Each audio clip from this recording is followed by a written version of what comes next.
Bonjour à tous, bienvenue sur le numéro 0 de l'Alter JT, journal télé alternatif. Pourquoi? D'abord parce qu'il n'est pas à la télé, vous l'aurez remarqué, mais surtout par son contenu.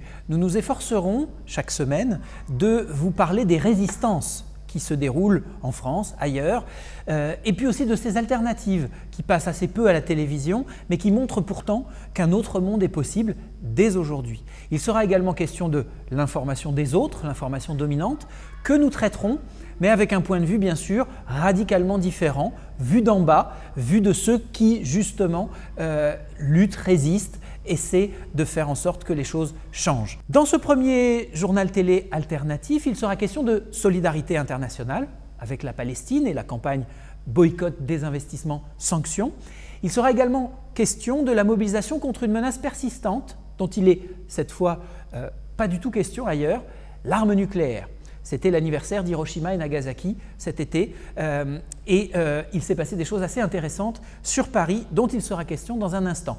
Nous accueillerons pour en parler justement sur notre plateau Dominique Lalanne, un invité de marque, physicien nucléaire et pacifiste, organisateur des actions de l'été contre l'arme nucléaire. Nous parlerons aussi d'un festival un peu original puisqu'il est à la fois écologique et solidaire et qu'il se déroule à Saint-Gobain dans une petite commune fortement touchée par le chômage. On verra comment les efforts de bénévoles parviennent à redynamiser en quelque sorte un tissu social malmené. On parlera également de TAFTA. TAFTA, c'est l'accord transatlantique qui nous menace un petit peu tous, qui menace les normes environnementales, sanitaires. On verra une action d'intermittents, de précaires, de militants syndicaux à Amiens qui s'est déroulée à l'occasion des Nuits Blanches très récemment. Et on terminera par une note très positive, une alternative qui se met en place aux portes de Paris, dans l'Est parisien, avec la mise en place d'une monnaie alternative.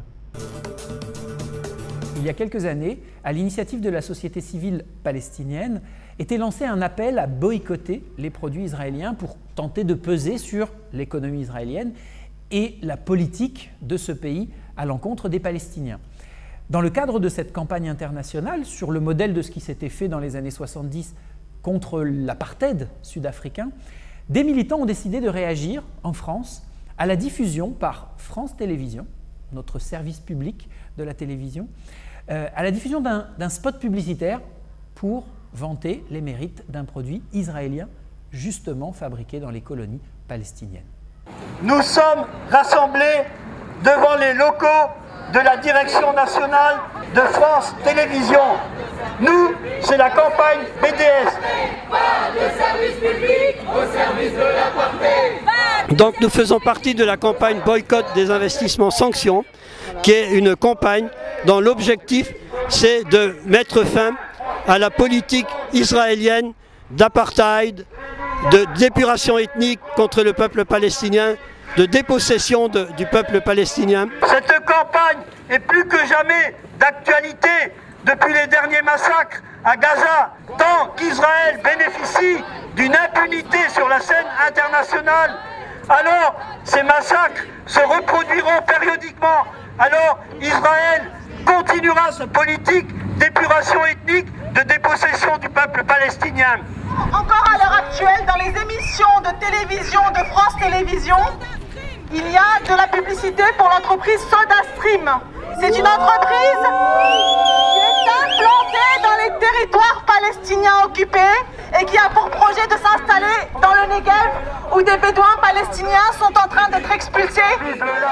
Nous sommes venus dénoncer le fait que France Télévisions, qui est un service public, qui est une société dont les capitaux sont détenus par l'État français, eh bien France Télévisions fait de la publicité pour une société israélienne dont l'usine principale est implantée dans les colonies, en Cisjordanie, dans la colonie de Malé Adoumine.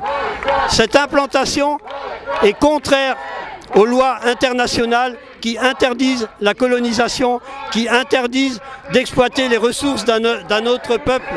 Et donc, nous voulons que France Télévisions ne fasse plus de publicité pour SodaStream. Ces publicités, ce sont sur des émissions de divertissement, ce sont aussi sur des jeux télévisés, et aux spectateurs, il est fait souvent le cadeau du gazéificateur SodaStream.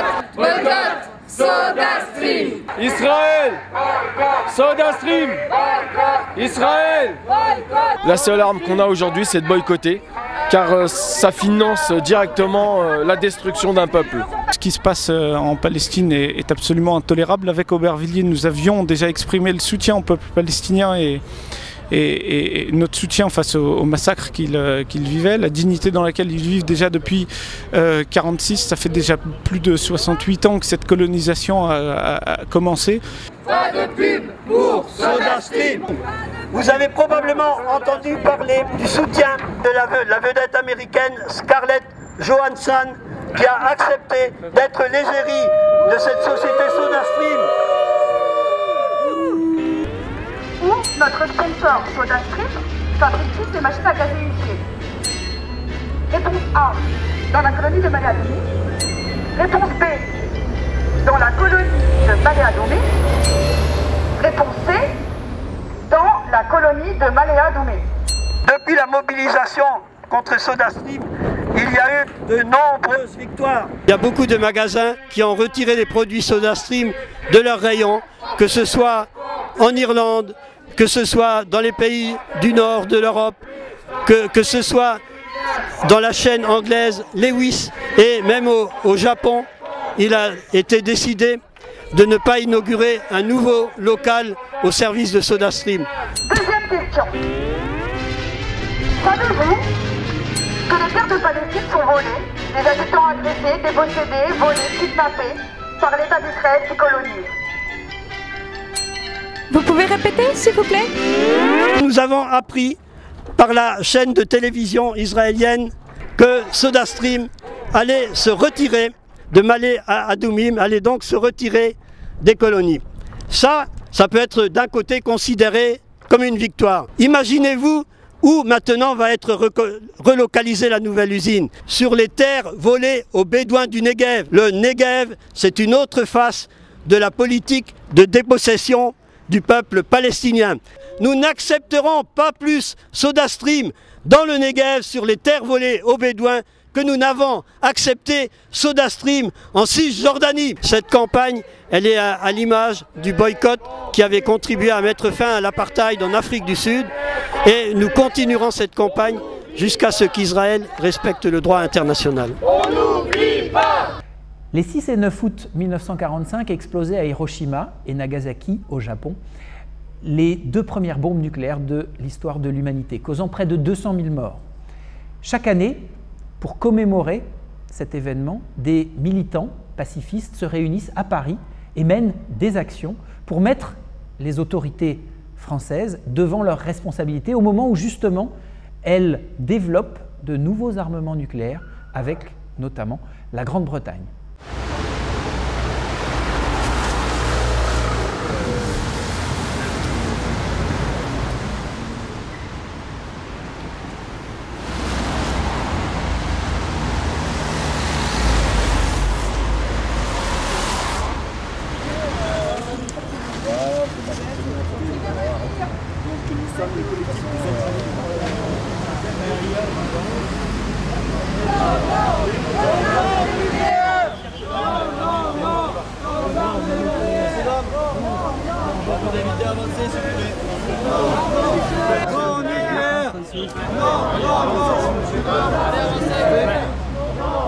Aujourd'hui, c'est un scandale de continuer à construire des armes nucléaires en France. Comme ailleurs dans le monde. Avancez, c'est l'arme nucléaire. 5 milliards d'euros par an, l'arme nucléaire. Aujourd'hui, avec les indignés de l'arme nucléaire, nous sommes devant le ministère de la Défense pour dénoncer le scandale qu'est le maintien de ces armes nucléaires. Le 6 août 1945, une bombe nucléaire fut lâchée sur la ville d'Hiroshima au Japon. Aujourd'hui encore, les civils continuent à souffrir de cette arme nucléaire lancée sur Hiroshima et sur Nagasaki le 9 août. Nous avons l'intention de montrer de manière non violente, certes, mais déterminée, le fait que nous n'allons pas laisser rien dire face à cette arme scandaleuse, mortifère, cette arme de terreur qu'est l'arme nucléaire. Non au nucléaire et aux armes nucléaires. Non, non, non aux armes nucléaires. Non, non, non aux armes nucléaires. Non, non, non aux aux armes nucléaires. On se dote de bombes en disant qu'elles ne serviront pas. Alors, ou elles servent ou elles ne servent pas. Nous sommes nombreux à penser que la dissuasion ne joue pas. C'est surtout lorsqu'on a voulu les utiliser et que les pacifistes, les scientifiques, des gens de valeur se sont mobilisés auprès des gouvernements pour qu'on ne les utilise pas. C'est ça qui a empêché qu'on les utilise. Nous partons maintenant en Picardie, plus précisément à Saint-Gobain. Saint-Gobain, c'était une usine de fabrication de verre qui a fermé en 1995 après avoir produit notamment la pyramide du Louvre, qui a laissé beaucoup de travailleurs sur le carreau. Saint-Gobain, c'est maintenant un exemple de mobilisation de très nombreux bénévoles chaque année, depuis 10 ans, autour d'un festival pas comme les autres, un festival écolo, solidaire, le Festival des Verres Solidaires.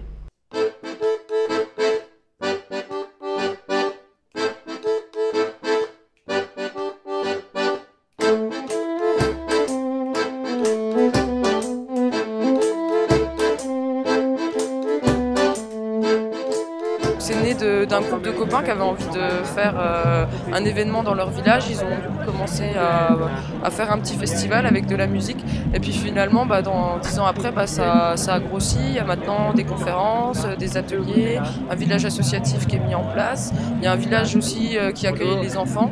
Et du coup, il y a des gens qui sont là depuis 10 ans. Je suis bénévole en fait au Festival des Verres Solidaires depuis le début, depuis les 10 ans. Donc voilà, je suis passé à l'organisation il y a à peu près 4 ans. La première année j'étais festivalier, après j'étais bénévole et après au fur et à mesure j'ai eu envie de m'investir et je suis devenu organisateur avec le reste de l'équipe. Et c'est vraiment une grande fête en fait pour le... C'est un peu une vitrine de Saint-Gobain quelque part vis-à-vis de l'extérieur. En plus avec tous ces bénévoles qui sont solidaires et qui se serrent les coudes pour que ça puisse tourner, c'est vraiment un moment plaisant où on a l'impression de participer à quelque chose d'important, quoi.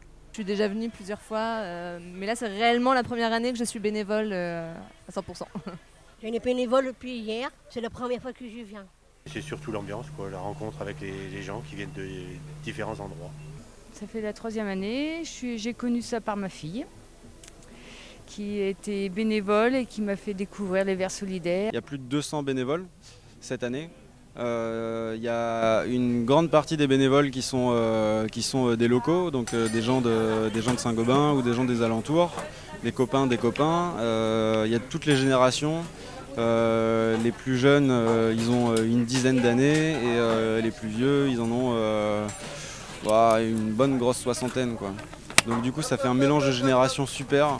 Il y a des bénévoles qui sont au niveau de la gestion des toilettes sèches. Il y a des bénévoles qui sont au niveau de la restauration. Il y a différents pôles dans la restauration. Il y a un gros stand de friterie. Il y a plus d'une trentaine de personnes qui sont sur la frite. Il y a une dizaine de personnes qui sont sur les pâtes. Il y a la gratinette. Il y a des bénévoles qui sont là avec des fours, des boulangers qui sont bénévoles pour le festival, avec des fours à bois. Il y a aussi une dizaine de bénévoles qui sont sur le tri des déchets, donc le ramassage et le tri poussé pour recycler le maximum de matière. Il y a des bénévoles qui sont au parking pour garer les voitures, mais aussi accueillir et transmettre la bonne humeur aux festivaliers dès leur arrivée, leur transmettre les informations. Ça a été beaucoup aussi quand même de stress et de pression.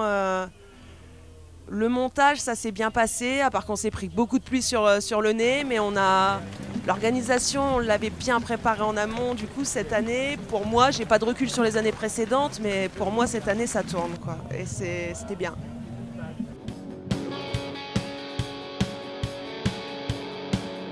Allez, c'est la dernière, on frappe dans ses mains.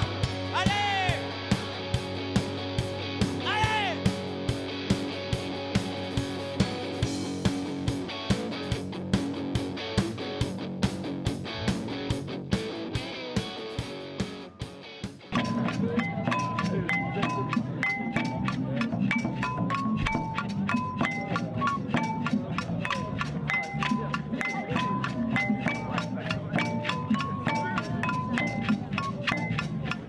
sensibilité toute particulière aux déchets. Alors c'est des déchets, non, pas tout à fait, parce que c'est beaucoup de choses qui sont valorisables, qui peuvent être réutilisées et qui peuvent être réinsérées dans tout ce qu'on peut faire maintenant. Je pense qu'on a envie, c'est que les personnes se rendent compte de ce que c'est pour permettre de dire, tu vois, tu utilises tout ça, mais en fin de compte, la terre ne va pas pouvoir digérer tout ce que tu lui donnes.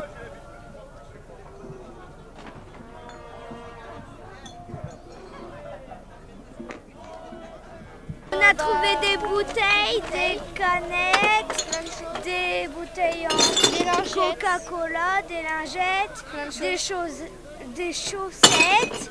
Pour moi, la solidarité, c'est partager des valeurs communes. C'est le fait de considérer qu'on ne vit pas tout seul, mais qu'on vit tous ensemble, hein, à la fois entre habitants d'un même territoire, et puis aussi avec l'environnement, la nature dans laquelle nous vivons. Et la solidarité, c'est tout ça, c'est de garder en tête qu'on n'est pas tout seul, quoi. Ça veut dire beaucoup de choses. C'est déjà ce qu'on est en train de faire, quoi. C'est déjà beaucoup. C'est un vaste mot. Moi, ça me parle vachement parce que je conçois pas de vivre autrement et c'est une grosse place importante dans ma vie, le partage tout simplement. À l'heure actuelle, dans le monde où on vit, il est forcément obligé qu'on se retrouve ensemble et qu'on échange, qu'on recrée du lien, qu'on retrouve des échanges justes, et du coup la solidarité c'est une bonne base pour ça, pour remettre tout le monde sur le même niveau et pour retrouver du sens, quoi.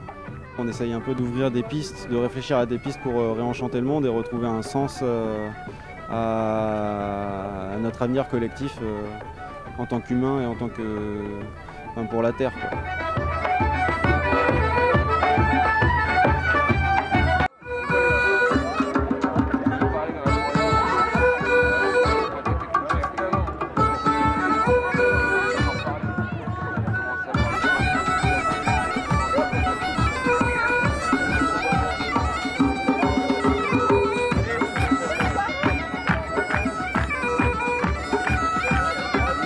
Le 11 octobre dernier se déroulait un petit peu partout en France une mobilisation contre l'accord transatlantique de libre-échange, le TAFTA, un accord qui promet de déréguler toutes les normes sanitaires, environnementales et sociales qui nous protègent encore des effets les plus désastreux de la loi du marché.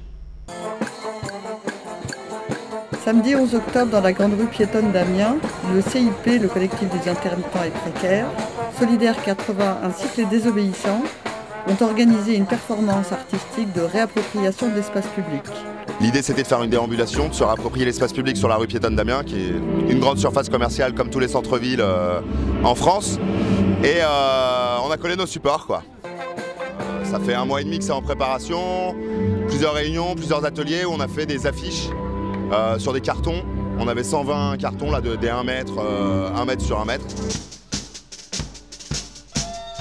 Et on a profité du 11 octobre qui est à la fois la nuit blanche sur Amiens et la journée européenne de mobilisation contre le TAFTA, le traité transatlantique de libéralisation des services, etc. Ces accords donneraient la possibilité aux multinationales d'attaquer les États devant les tribunaux privés, hors de tout contrôle démocratique, si une norme d'ordre social, financière, sanitaire, culturel ou environnemental venait à freiner son développement. On a assez de tous ces traités, tous ensemble, on va les arrêter. On a assez de tous ces traités.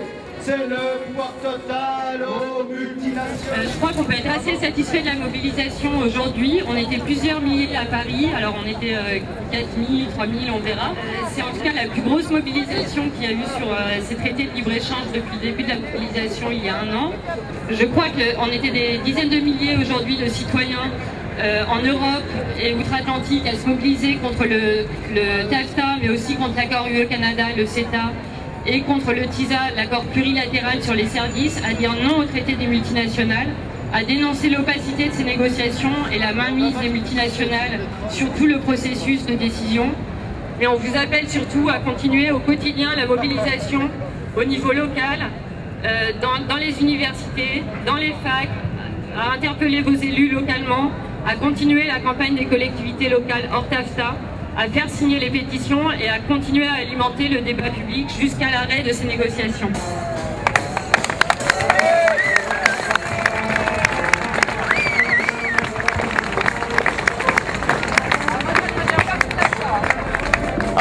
c'est le symbole de la lutte des intermittents précaires, qui était déjà en 2003, quand ils avaient pété une première fois là, le régime de l'intermittence. Et donc là, ils ont repris ce symbole et élargi, puisque c'est les conventions UNEDIC, donc ça touche tout le monde, quoi. On a essayé de construire un peu la convergence des luttes, ce qu'on théorise souvent. Bah voilà, ce soir, on l'a un peu fait, quoi. Sur une action gentillette, quoi, mais de réappropriation de l'espace. Et à terme, l'idée, c'est de faire des actions un peu plus costauds, quoi.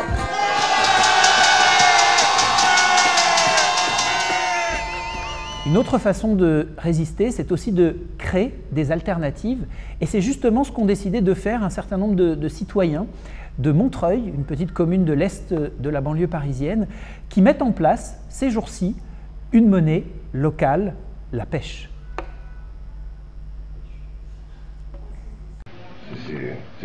Le système, c'est quoi? Le système tourne autour des banques. Le système est bâti sur le pouvoir des banques. Donc il peut être détruit par les banques. C'est-à-dire qu'au lieu qu'il y ait 3 millions de gens qui aient dans la rue avec leur machin, ces 3 millions de gens, ils vont à la banque, ils retirent leur argent et les banques s'écroulent. Bon Eric, on a trouvé beaucoup mieux pour lutter contre la financiarisation de l'économie, les monnaies alternatives locales. Quoi? Que tu connais pas ce que c'est que les monnaies alternatives locales? Alors, bon, je vais t'emmener, je t'emmène à Montreuil, on va découvrir une monnaie qui s'appelle la pêche et qui est en train de se constituer. Allez, viens.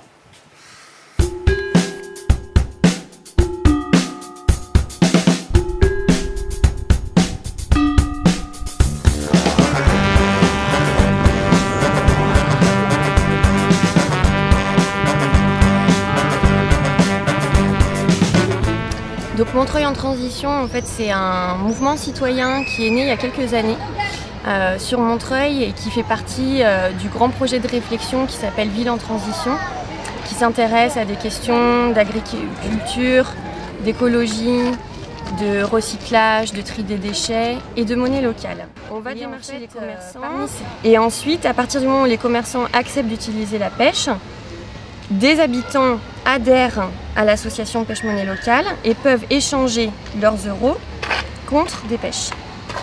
Dans un premier temps, c'était surtout participer au projet local, nous montrer, parce qu'on venait juste d'arriver sur la commune, donc c'était essentiellement marketing. S'ils n'étaient pas venus, moi je serais venue les chercher, parce que je trouvais aussi le projet intéressant. Et surtout, en tant que commerçant, finalement, on est créateur de liens sociaux et on participe à la vie locale. Donc pour moi, c'est l'essence même du commerce que de faire partie de ce genre de projet. Donc ça a été tout de suite une évidence, quoi. Pour moi, je ne me suis jamais posé la question à savoir si oui ou non je le faisais, il fallait le faire.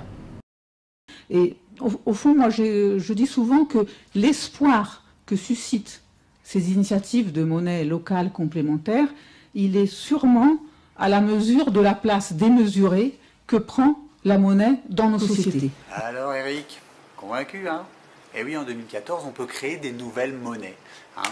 Et si on pouvait juste appuyer une idée politiquement, ce serait que les municipalités fassent payer les différents services qu'elles proposent, centres de loisirs, cantines ou activités scolaires ou culturelles, par ces monnaies locales.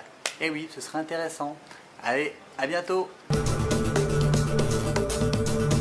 Dominique Lalanne, bonjour. Bonjour. Bienvenue sur le plateau de l'Alter JT. Alors, vous êtes physicien nucléaire. Oui, oui. Président d'une coalition d'associations engagées dans le combat pour l'abolition de l'arme nucléaire qui s'appelle Armes Nucléaires Stop. Et vous êtes également l'un des animateurs en France d'une plus large coalition, cette fois, coalition internationale, qui vise le même objectif, l'abolition de l'arme nucléaire, et qui s'appelle ICAN. ICAN, voilà. Cet été, vous avez co-organisé un jeune action pour interpeller les autorités françaises sur la question de l'arme nucléaire.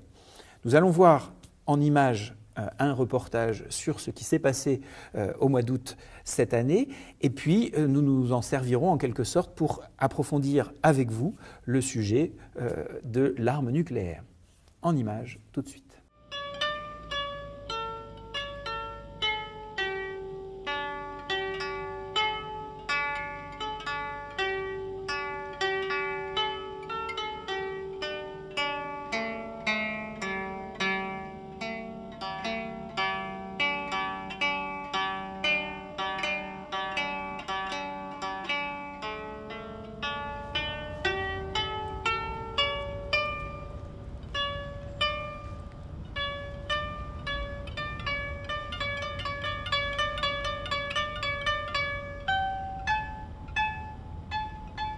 The world will note that the first atomic bomb was dropped on Hiroshima, a military base. We have used it in order to shorten the agony of war, in order to save the lives of thousands and thousands of young Americans. C'est toujours une bonne chose d'arrêter une guerre, mais c'est faux de dire que c'est le bombardement d'Hiroshima et de Nagasaki qui a arrêté la guerre. Il y avait des négociations déjà en cours. Pour ce qui est des sources, il faut lire un livre qui s'appelle Rogue State ou État voyou, où un ancien du département d'État affirme que le Japon, ça faisait 6 mois qu'ils essayaient de se rendre avant la première bombe. Et justement, il fallait se dépêcher. Ils se sont dépêchés de lancer ces deux bombes différentes parce qu'en fait, c'était des expérimentations. Ils n'avaient pas besoin de lancer cette bombe pour mettre fin à la guerre. Le Japon était rasé. Il fallait l'essayer et savoir si c'était une arme dont pourraient se doter les puissants ensuite. Par rapport à la guerre froide qui commençait, c'était en gros l'Amérique qui faisait montre de puissance et au coup de centaines de milliers de morts parmi les civils et les militaires. Donc non, ça n'a pas mis fin à la guerre. Hein. De toute façon, quoi qu'il en soit sur cette controverse, quand on voit le résultat de la bombe nucléaire, des deux bombes nucléaires, on ne peut pas légitimer l'utilisation d'un tel armement. C'est pas possible. Vous avez parlé du centre d'expérimentation du Pacifique. Et oui, il est vrai que la Polynésie a bien voulu être le siège de cette grande organisation. Il y a d'ailleurs, si j'ose dire, des compensations. Le développement qui accompagne cette organisation du centre est éclatant. Ce qui doit suivre ne le sera pas moins. La bombe, c'est la prospérité. Ah bon. Moi, je crois que je me pose vraiment la question de savoir si l'éradication de l'humanité, c'est vraiment la prospérité. L'archipel de Mururoa est dévasté. Au Sahara algérien, c'est une catastrophe. On ne peut absolument plus y vivre. C'est un calcul de capitaliste à court terme. Ça apporte du travail, mais au final, ça apporte beaucoup plus d'ennuis que ça n'apporte de bénéfices. C'est une catastrophe en préparation et il est temps qu'on y mette fin avant que justement la catastrophe ait lieu. J'ajoute que notre stratégie repose sur la dissuasion, sur la détention d'une force atomique capable d'interdire à quiconque de songer à nous attaquer. Nous sommes nombreux à penser que la dissuasion ne joue pas. La bombe ne résout pas les conflits. Au contraire, elle met en plus grand danger les pays qui la possèdent et l'humanité tout simplement. Le meilleur contre-exemple, ce sont deux puissances nucléaires, l'Inde et le Pakistan, qui sont la guerre depuis un bon moment et qui sont toutes les deux des puissances nucléaires. Donc ce n'est absolument pas un moyen dissuasif. Lorsqu'on a voulu les utiliser et que les pacifistes, les scientifiques, des gens de valeur se sont mobilisés auprès des gouvernements pour qu'on ne les utilise pas, c'est ça qui a empêché qu'on les utilise. Dans le débat actuel, le pacifisme et tout ce qu'il recouvre, il est à l'ouest, et les euromissiles, ils sont à l'est. Et je pense qu'il s'agit là d'un rapport inégal.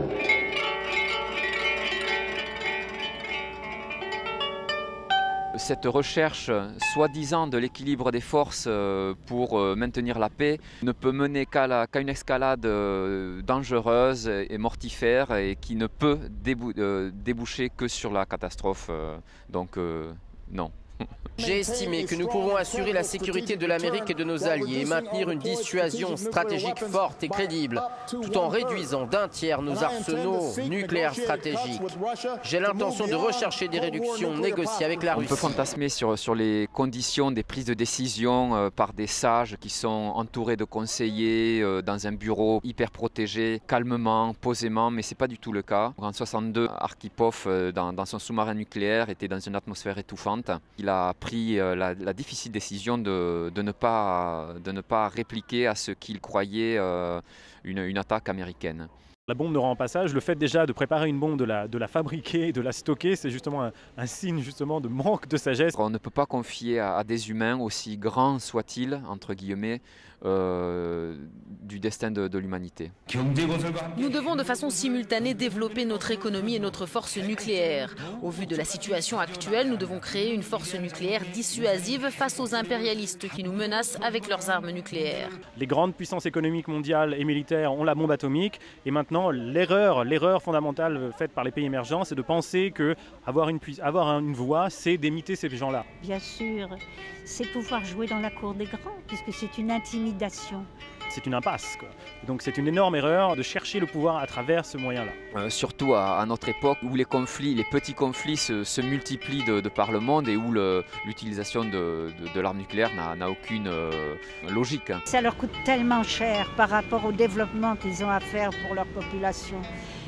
Si appauvrie, alors qu'on aborde maintenant une période tellement difficile avec les changements climatiques, les exodes qu'il va y avoir, les désertifications. C'est à ça que l'argent doit être consacré, pas à une arme capable de créer un hiver nucléaire et par inadvertance ou par accident même provoquer la mort de l'humanité.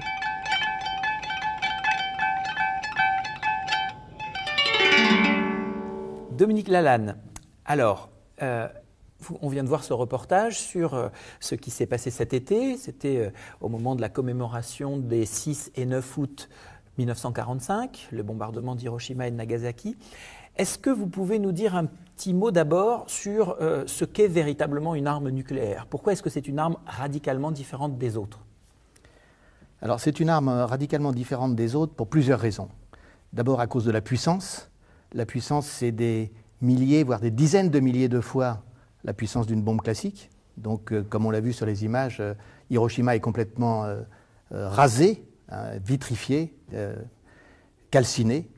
Donc ça, c'est la première différence. La deuxième différence, c'est que c'est une bombe qui est facilement miniaturisable, donc facilement transportable. Les bombes actuelles font la taille d'un ballon de football et on peut en mettre 6 dans une ogive, comme ce que nous avons dans les missiles dans nos sous-marins. Donc c'est une bombe facilement transportable. Et ensuite, c'est une bombe avec de la radioactivité. Et donc elle a des effets sur le long terme.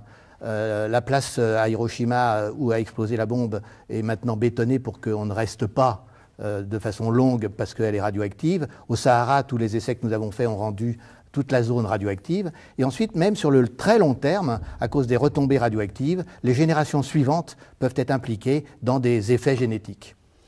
Au point que l'on a parlé dans le reportage, une militante évoque la question de l'hiver nucléaire. Qu'est-ce que ça serait exactement? Alors l'hiver nucléaire est un processus où beaucoup de bombes nucléaires exploseraient. Les calculs en sciences météo montrent qu'à partir d'une centaine de bombes sur des villes, la fumée est telle qu'elle obscurcit le ciel. Et pendant un an, avec une centaine de bombes, pendant un an, on a donc le ciel obscurci dans l'hémisphère nord. Et à ce moment-là, les récoltes ne peuvent pas arriver. Et donc, il y a une sorte de famine qui s'implique à cause d'un hiver. En gros, avec quelques centaines de bombes sur la planète, sur l'hémisphère nord, on a 0 degré pendant un an et donc pas de récolte. Et donc, plus d'humanité. Alors, s'il y a plus qu'une centaine de bombes, effectivement, puisqu'actuellement, il y a 16 000 bombes en service. Donc on pourrait imaginer que ces 16 000 bombes soient utilisées. À ce moment-là, oui, c'est toute la biosphère qui disparaît à cause de cet obscurcissement du ciel pendant plusieurs années, et donc plus de récolte et plus de vie.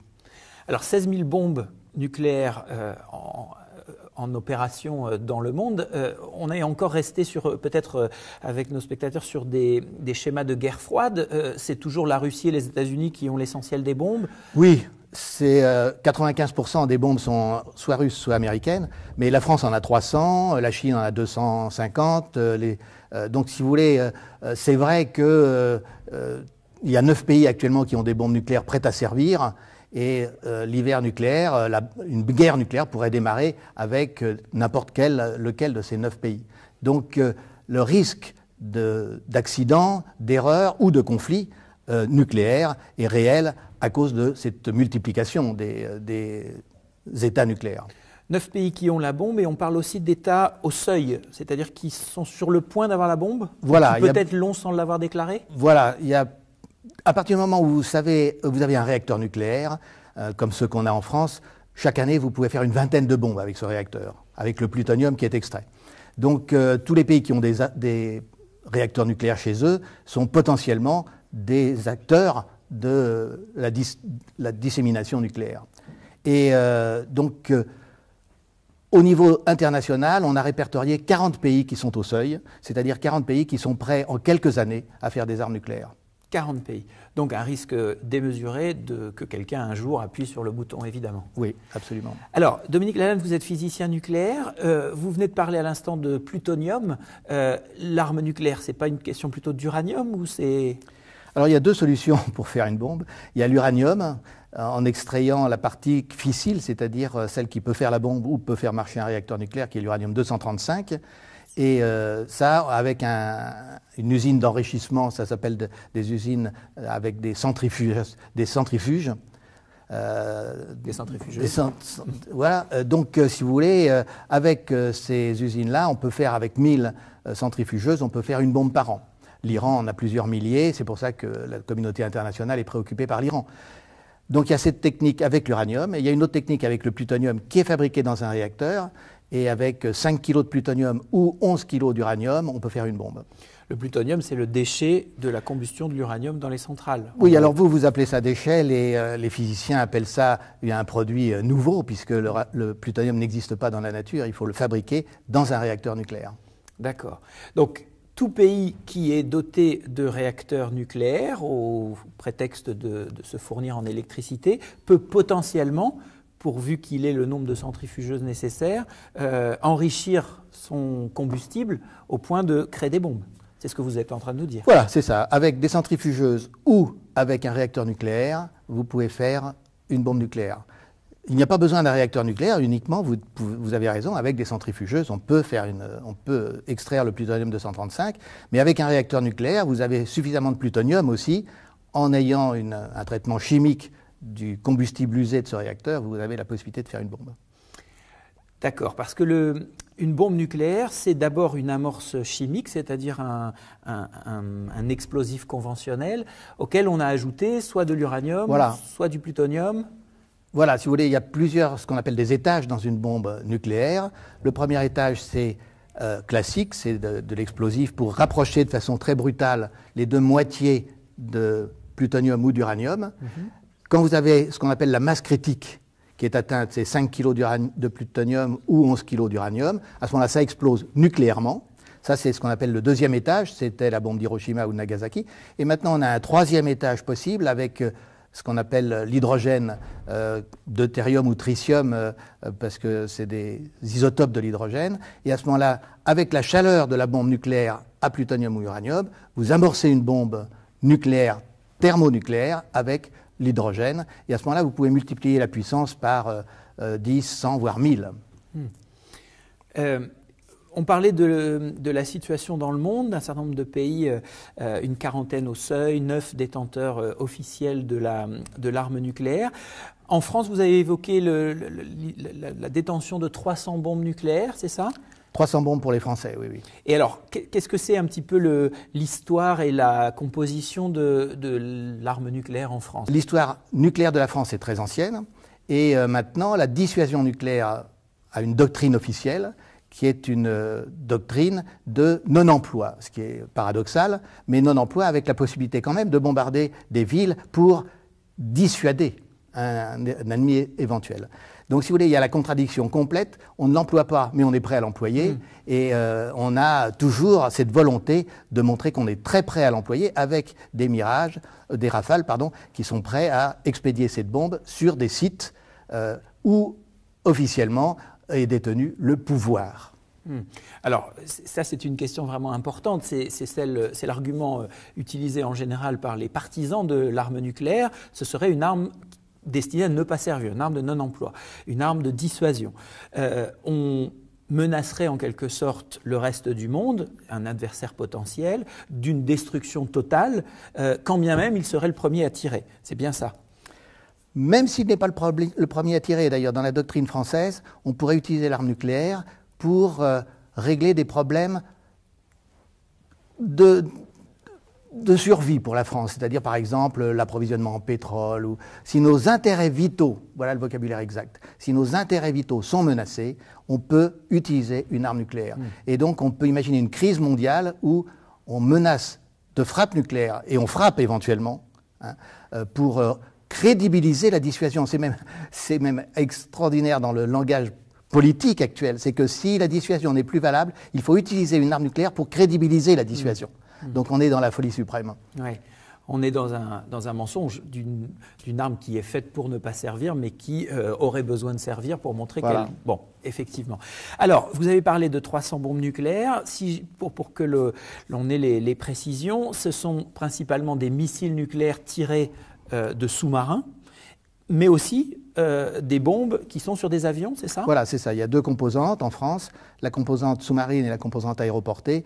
La composante aéroportée, elle comporte des avions pour tirer sur des villes, et la composante sous-marine comporte des missiles qui vont pouvoir aller jusqu'à Pékin. Le nouveau missile, le M51, peut aller jusqu'à Pékin depuis l'Atlantique.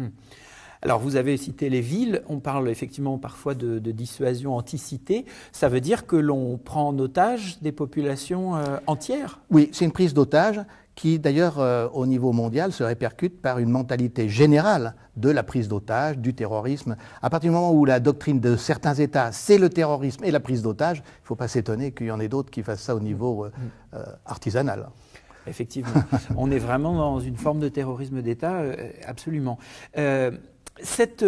Alors, on a parlé aussi un peu rapidement de la non-distinction, enfin c'est comme ça que je traduis votre discours, entre nucléaire civil et nucléaire militaire. Effectivement, en général, on a comme deux combats séparés. Des gens s'opposent à l'utilisation de l'énergie nucléaire pour la fabrication ou la production d'électricité, parce que il y a un certain nombre de coûts en termes de pollution, d'argent et bien sûr de risques.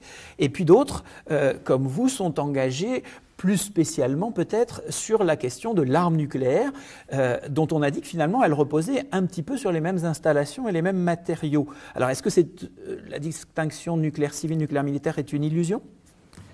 Oui, c'est une illusion. Ça, c'est pour expliquer au public qu'on contrôle tout. Mais c'est une illusion. Et au début du CEA en France, quand on a fait le programme du commissariat à l'énergie atomique, quand on a fait les programmes, ils étaient officiellement civils, en fait tous militaires.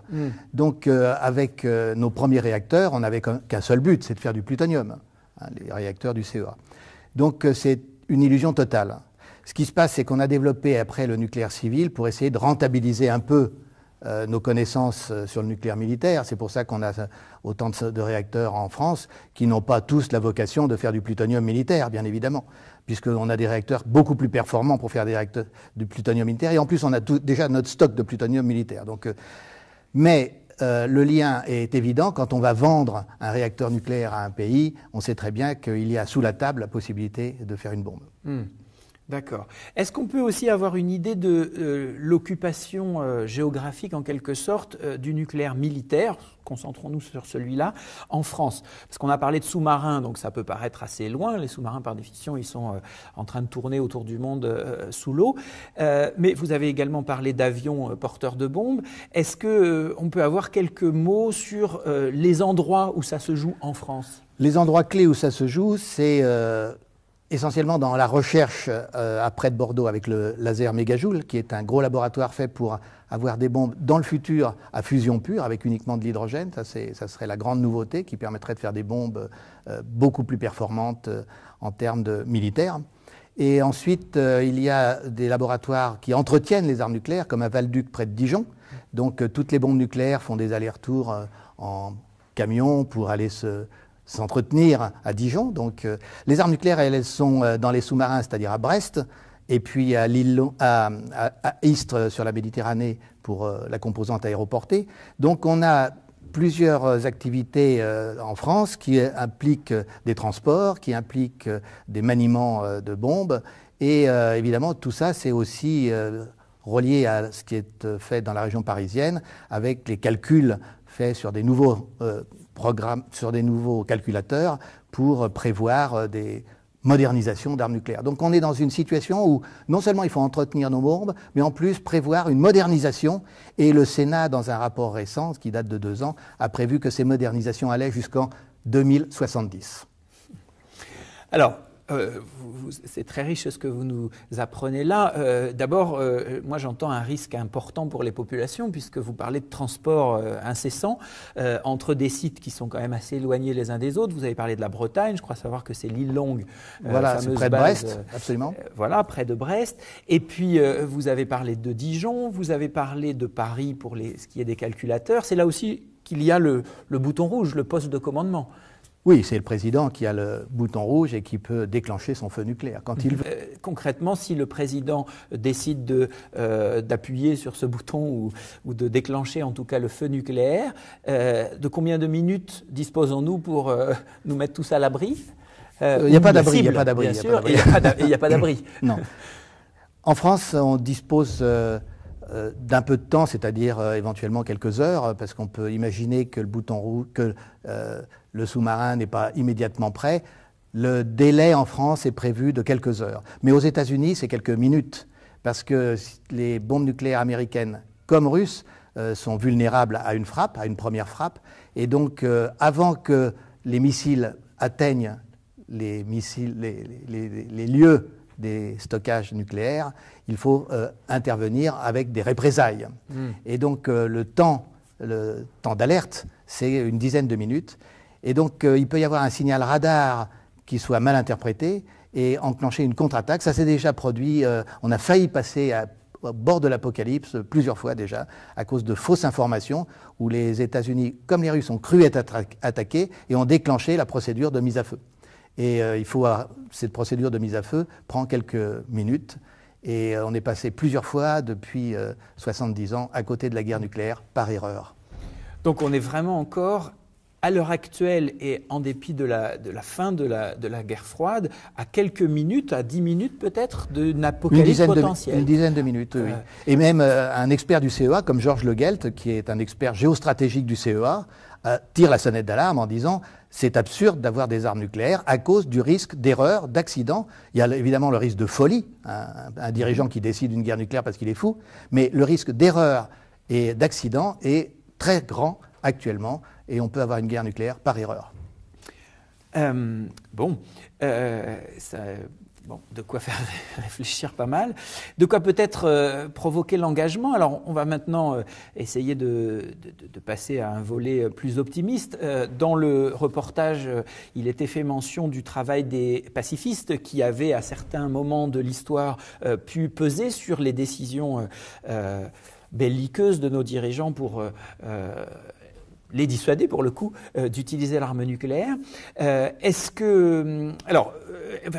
qu'on en est aujourd'hui de la mobilisation contre l'arme nucléaire à travers le monde? Alors, dans le film, on voit ce qui s'est passé au moment de la crise des euromissiles, dont Mitterrand dit les euromissiles sont à l'est et les pacifistes sont à l'ouest. À cette époque-là, il y avait 70 000 bombes nucléaires sur la planète. On en est maintenant à 16 000. Mais 16 000 bombes nucléaires, ça suffit pour faire l'apocalypse, comme on l'a dit tout à l'heure. Donc, il y a une volonté au niveau international de réellement abolir ces armes nucléaires. Et la situation est maintenant un peu différente de ce qu'elle était il y a quelques années, c'est très récent. Les pays qui n'ont pas d'armes nucléaires disent on va faire un traité d'interdiction des armes nucléaires, ce qui serait beaucoup plus performant parce qu'à ce moment-là, les pays nucléaires deviendraient des pays dans l'illégalité.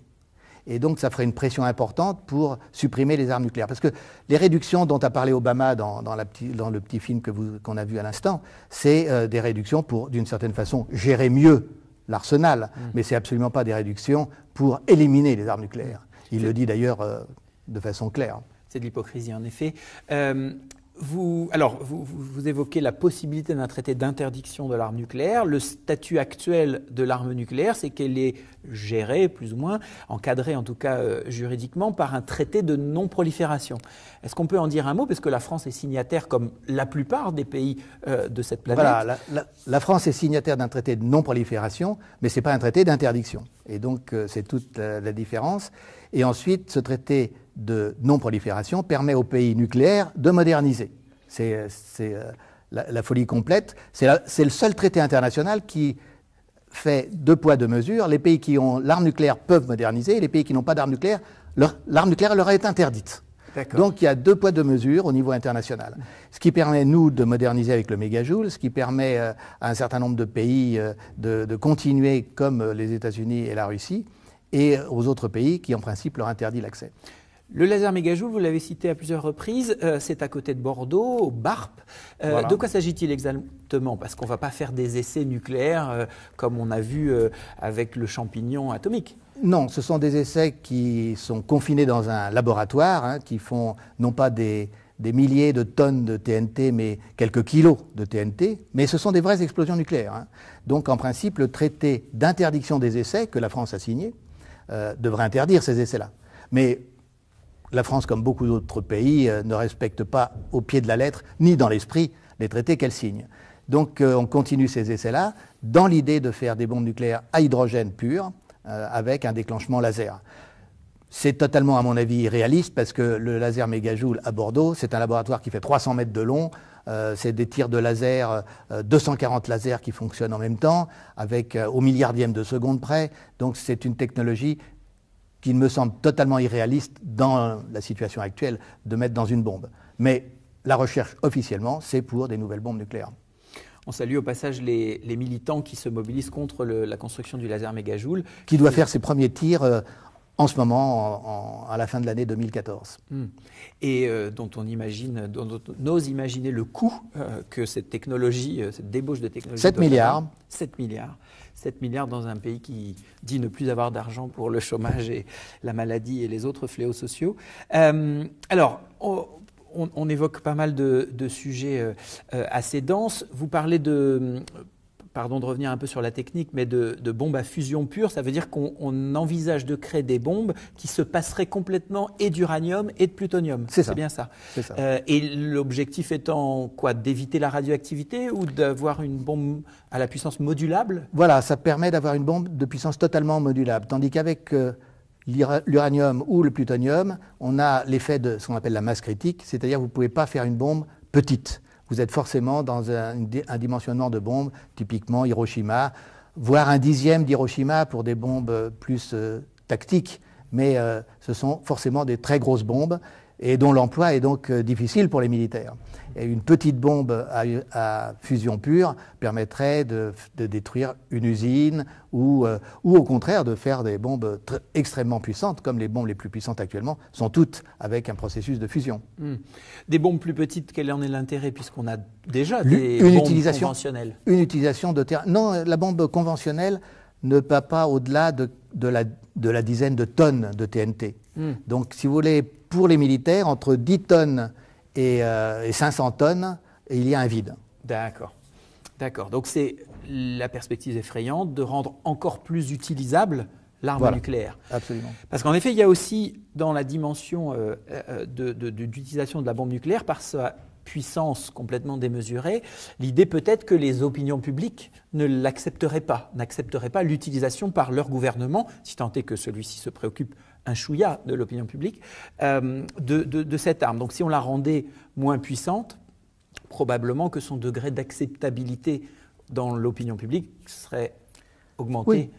Ça fait partie effectivement du débat politique sur l'utilisation de l'arme nucléaire, oui.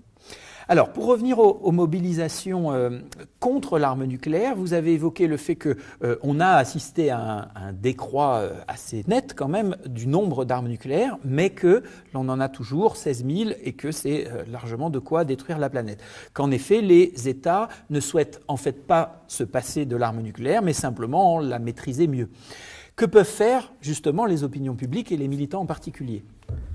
Alors les opinions publiques qui sont relayées au niveau quand même des 3/4 des États de la planète, parce que les 3/4 des États de la planète sont opposés aux armes nucléaires. Ils n'en ont pas, mais ils veulent aussi un désarmement nucléaire. Donc c'est l'opinion publique de façon très majoritaire au niveau mondial. C'est la domination totale de l'opinion publique mondiale qui ne veut pas d'armes nucléaires. Alors, il y a bien sûr les moyens de pression sur les gouvernements nucléaires, dans les pays nucléaires, ce qui existe donc aux États-Unis, en France, dans tous les pays nucléaires, et même les pays de l'OTAN qui ont des armes nucléaires américaines. Donc les opinions publiques se mobilisent, et même dans les pays non nucléaires, les opinions publiques se mobilisent. il y a de nombreuses possibilités de mobilisation. Il y a les manifestations géantes qui ont eu lieu dans les années 80 où c'était des centaines de milliers de personnes qui descendaient dans la rue contre les armes nucléaires. Maintenant, la mobilisation est moindre parce qu'il y a tellement de problèmes qu'on oublie qu'on a l'apocalypse possible dans un quart d'heure. Mais il y a quand même des manifestations au Mégajoules, il y a des manifestations à Brest. Ce qui est nouveau dans la dynamique actuelle, c'est ce qu'on appelle des jeunes actions, c'est-à-dire les gens arrêtent de manger et ne font que boire de l'eau pendant 4 jours et profitent de tout leur temps libre, d'une certaine façon, pour avoir des actions de mobilisation, d'interpellation de l'opinion publique. Et ça a été inauguré par Solange Fernex dans les années 80, avec un jeune action du 6 au 9 août, à cause des dates, évidemment, de Hiroshima et de Nagasaki. Et nous avons continué pendant 30 ans. La maison de vigilance qui a été créée à cette époque-là continue ça depuis les années 80. Et depuis quelques années, depuis 2-3 ans, nous faisons ça avec le réseau Sortir du nucléaire, avec de nombreuses autres associations, l'association des médecins, pour donner plus d'ampleur à ce jeune action. Et nous faisons ça aussi en collaboration avec des Allemands sur le site de l'OTAN de Büchel et avec des Anglais sur le site de fabrication d'armes nucléaires de Burkfield. Donc ça devient une dynamique internationale qui existe. Et cette année, nous avons été plus de 100 jeûneurs et des centaines de soutiens avec l'action phare qui a existé à Büchel, en Allemagne, de blocage de la base de l'OTAN pendant 30 heures par les manifestants et les militants qui jeûnaient et qui ont bloqué la base. En France, on est allé mettre des tentes devant le ministère de la Défense. On a tenu une demi-heure. C'est un bon début. Il faut continuer en France, bien sûr. Et quand nous ne serons plus qu'une centaine, mais des milliers, à ce moment-là, je pense que le gouvernement sera obligé de repenser le problème. Dominique Lalanne, merci. Merci d'avoir été avec nous sur ce premier plateau de l'Alter-JT et aussi pour nous avoir donné ces éclaircissements un petit peu inquiétants, mais qui font l'engagement plus pressant sur la menace que représente encore aujourd'hui l'arme nucléaire. Pour prolonger cette intéressante conversation, exiger le désarmement total, le désarmement nucléaire total, un livre de Stéphane Hessel et Albert Jacquard qui reprend la plupart des thématiques dont nous avons discuté maintenant de façon très abordable, donc nous le recommandons chaudement. Merci et à bientôt. On parlait de bombes nucléaires, en voici une belle qui va pas tarder à exploser. Je ne suis pas sûr d'assumer tout. C'est Émeric Deguy, à bientôt. Trouillard. Français et Françaises, gauchistes contrariés et contrariants de plus en plus nombreux, gauche caviar, extrême droite couscous, communisme pif-gadget, centrisme mi-cuit, gauche minoritaire, droite majoritaire. François Hollande, bravo pour vos compétences sociales. Chose promise, chaume dû. Monsieur le Président avec toutes ses dents, n'est-ce pas? C'est les infos du monde fou, chronique désinvolte, désengagée et désobéissante. Petit constat dépressif à la française pour commencer. Si l'on devait changer une expression populaire et lui prêter une définition politique, dans ce cas-là, devenir socialiste, c'est suicidaire, d'où l'expression « passer l'arme à gauche ». On proposait récemment de changer le nom du parti, mais pas besoin, l'abréviation tombe à pic, pile poil, PS, priorité au suicide. Suicide toujours dans la série pamphlet vomitif, dans le genre j'étale ma diarrhée verbale sur du papier, un livre à lire comme on lirait les traces de défécation sur du papier toilette, Le suicide français, ou 40 années de défaite française, et qui en est l'auteur, autant l'annoncer en chanson, c'est plus... ça détend. J'ai 2 Zemmour, l'eau de Vichy et la marine. Et pourtant un livre qui s'est vendu comme des tickets de pain, comme en 40. On poursuit donc d'après un ami aveugle qui a de la clairvoyance et de l'humour. Il m'a dit, si ce bouquin sortait en braille, on détecterait avec les doigts certaines pages des croix gammées. Revenons au suicide français, toujours, et excusez Éric Zemmour d'avoir lu des livres et de savoir écrire, ce qui est encore pire. Mais c'est dans ces moments-là où l'on aimerait bien s'engager contre la déforestation, où l'on encouragerait l'illettrisme des footballeurs et de Nadine Morano. C'est pas malheureux. À quel genre de prose néfaste faut-il s'attendre de la part de nos réactionnaires bien placés en politique ou de nos singes savants du PAF? Quelles seront les prochaines publications à craindre? Eh bien, j'ai anticipé les prochaines sorties. Alors, un recueil de poésie essayiste, Marine Le Pen, intitulé « Étranges étrangers, dehors ». Jérôme Cahuzac avec un précis fiscaliste, « L'argent ne fait pas le bonheur, mais il est contribuable ». À mon avis, c'est un petit jeu de mots que François Hollande lui a soufflé. Les mémoires d'un djihadiste de Picardie, Ma femme me prend pour une machette. BHL avec un roman érotico-engagé, Israël ma pucelle, Palestine la grosse gouine. Manuel Valls avec Barrage de Sivins ou Le syndrome de la page blanche. Mais rappelons tout de même qu'il y a eu un mort. Et enfin, Fleur Pellerin avec son... Ah ben non, je plaisante, non. Elle a déclaré elle-même qu'elle ne lisait jamais, et pour une ministre de la Culture, quoi de plus normal. Lecteur, lectrice, il faut lire, d'accord, mais pas n'importe quoi, et surtout lire entre les lignes, avoir du recul. On se rappelle de ce dicton, il vaut mieux un bon livre aux chiottes qu'un mauvais livre au salon. Ça n'empêche pas que l'on peut installer une cuvette de WC dans son living room, pour les plus désorientés. Tout à l'heure, j'évoquais la déforestation. J'apprends avec stupeur qu'une autobiographie vient de sortir sur Gérard Depardieu. Ça m'évoque que c'est bientôt l'heure de l'apéro, je rappelle à consommer avec modération. Le livre s'intitule « Ça s'est fait comme ça ». Après, merci pour ce moment. De rien, il n'y a pas de quoi. Bon, à quoi faut-il s'attendre? Je rappelle qu'en ce qui concerne Gérard Depardieu, la vie ne vaut plus la peine d'être vécue, mais d'être cuvée. À très bientôt, à moins que d'ici là, la Terre se mette à mieux tourner. Voilà, c'était le numéro 0 de ce journal télé alternatif. Alors si vous voulez nous retrouver chaque semaine dans cet Alter JT, eh bien, venez nous aider, rejoignez-nous, nourrissez-nous, donnez-nous vos informations. Nous voulons tout savoir de vos résistances, de vos luttes, de vos alternatives, de vos opinions aussi. Pour ça, il y a un site internet, alterjt.tv. À très bientôt.